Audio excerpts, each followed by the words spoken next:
everyone, and welcome. My name is Holly Leever, and I'm a licensed acupuncturist, and I also practice Yoni steaming in my office. So today I'll be teaching you how to set up a Yoni steam at home and some considerations to keep in mind while you're doing so.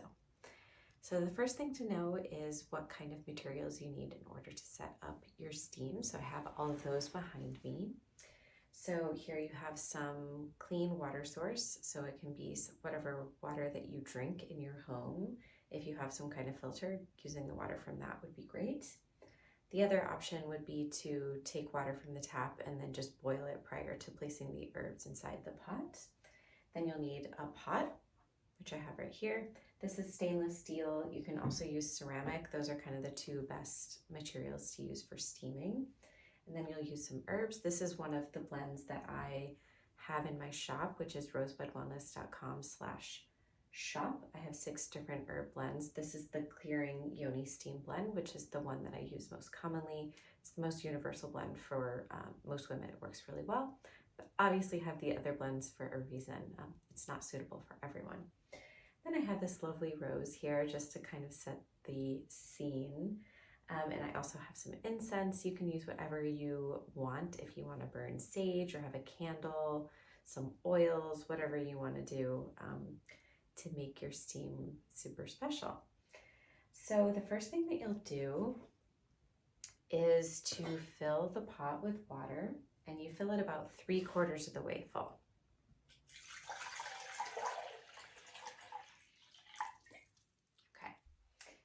Then you will add your herbs. So you'll use about 3 heaping tablespoons of your herb blend.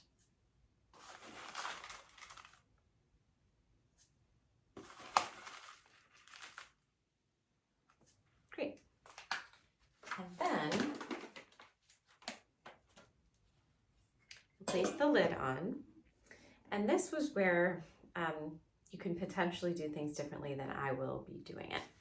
So I have a hot plate in here because this is my Yoni steam setup area, but you could also heat this on your stove if you don't want to buy a bunch of extra materials. So you will see I have a little hot plate here, and then I'm just going to turn that on.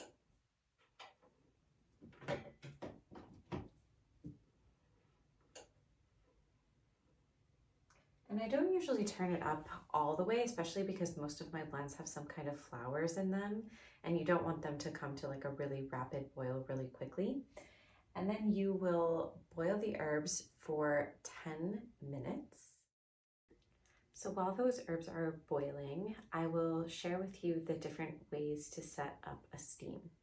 So the first way is a mild steam setup. And what that means is that you will only steam for 10 minutes for the entire steam session. And that is most appropriate for if it's your first time ever steaming. It's a really great place to start. If you have an IUD, it's only 10 minutes at a time, only doing this mild steam setup. If you have an active infection, steaming may be appropriate with the right herbs, but you would only do it for 10 minutes. If you are prone to heavy or spontaneous bleeding, 10 minutes only. Potentially steaming might not be appropriate for you at all. That's just something to be aware of. And also if you tend to have shorter cycles, so that would be less than 27 days from day 1 of one period to day 1 of the next period. And so the other option is an advanced steam setup. And with that setup, you do need to have a sauna, which I'll talk about in a second.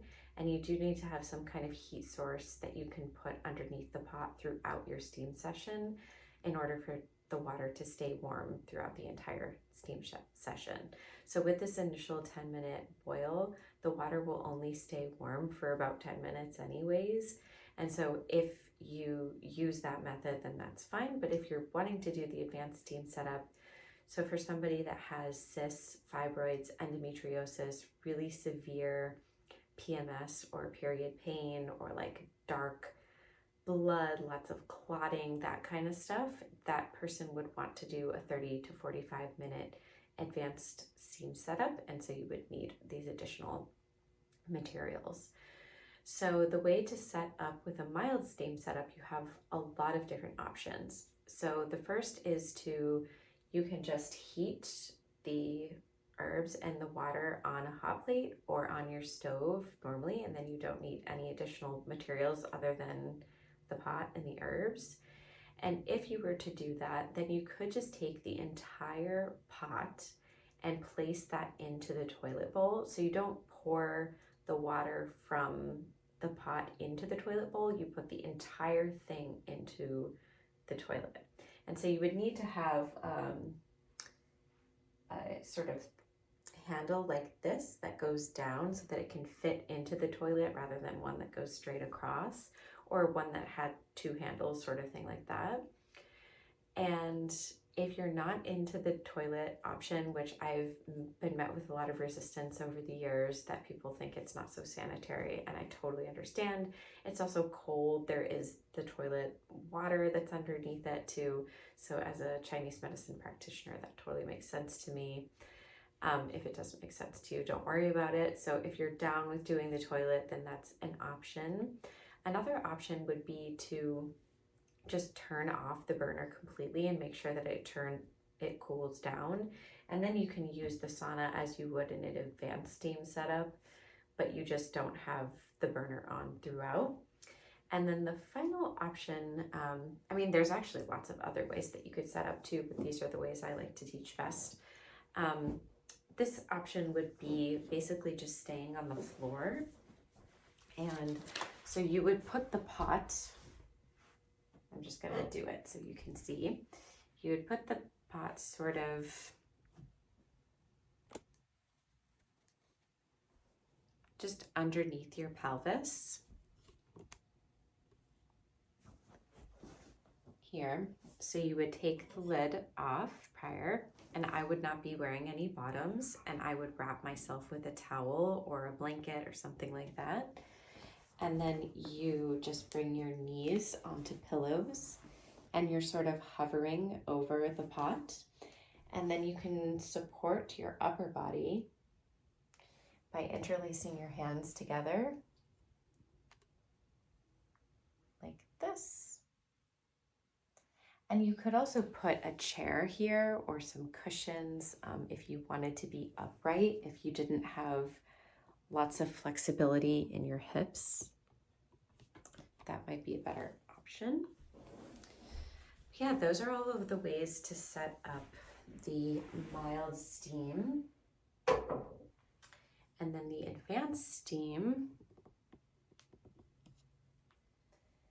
would basically just be to, after that initial boil, you take the lid off, and anytime you're doing a steam, you always want to check the temperature before you sit down.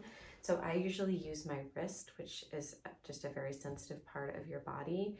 And sometimes I will sit down because it feels okay to my wrist and my Yoni says no way. So just be aware that you might have to just like jump up for a little bit and then let it cool down a little bit more. It should feel kind of in the realm of a facial, like really a nice comfortable warmth that feels like a little bit warmer than a hot bath or a warm shower, but is not burning at all. It should not be uncomfortable. It shouldn't be a kind of situation where you're kind of waiting for it to be over. It should be really relaxing and comfortable.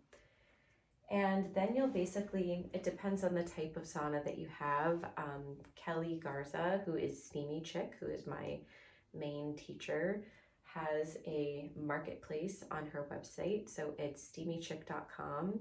I can't remember exactly what the backslash is, but I'll link it down below if you're watching this on YouTube, or I'll provide the link wherever you're seeing this video as well. But she has a sauna marketplace where a lot of different sellers just put their saunas for sale there. There's lots of them on Etsy too.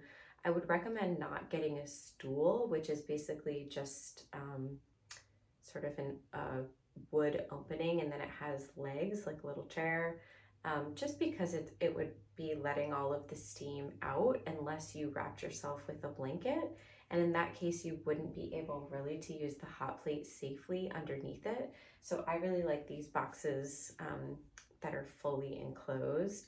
And some of them have a way to open it up so that you can just leave the hot plate and the pot inside of there. But this one, you lift up the entire thing and place it over the setup. So I'll just show you that now.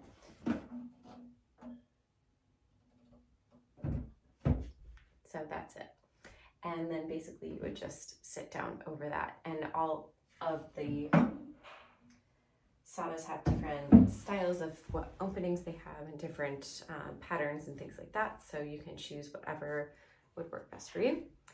And that is it. So that is a mild and advanced steam setup. And please reach out to me if you have any questions or if you would be interested in scheduling a consultation for more direct advice from me. My email is holly@rosebudwellness.com, and you can find more information about me and my practice at rosebudwellness.com.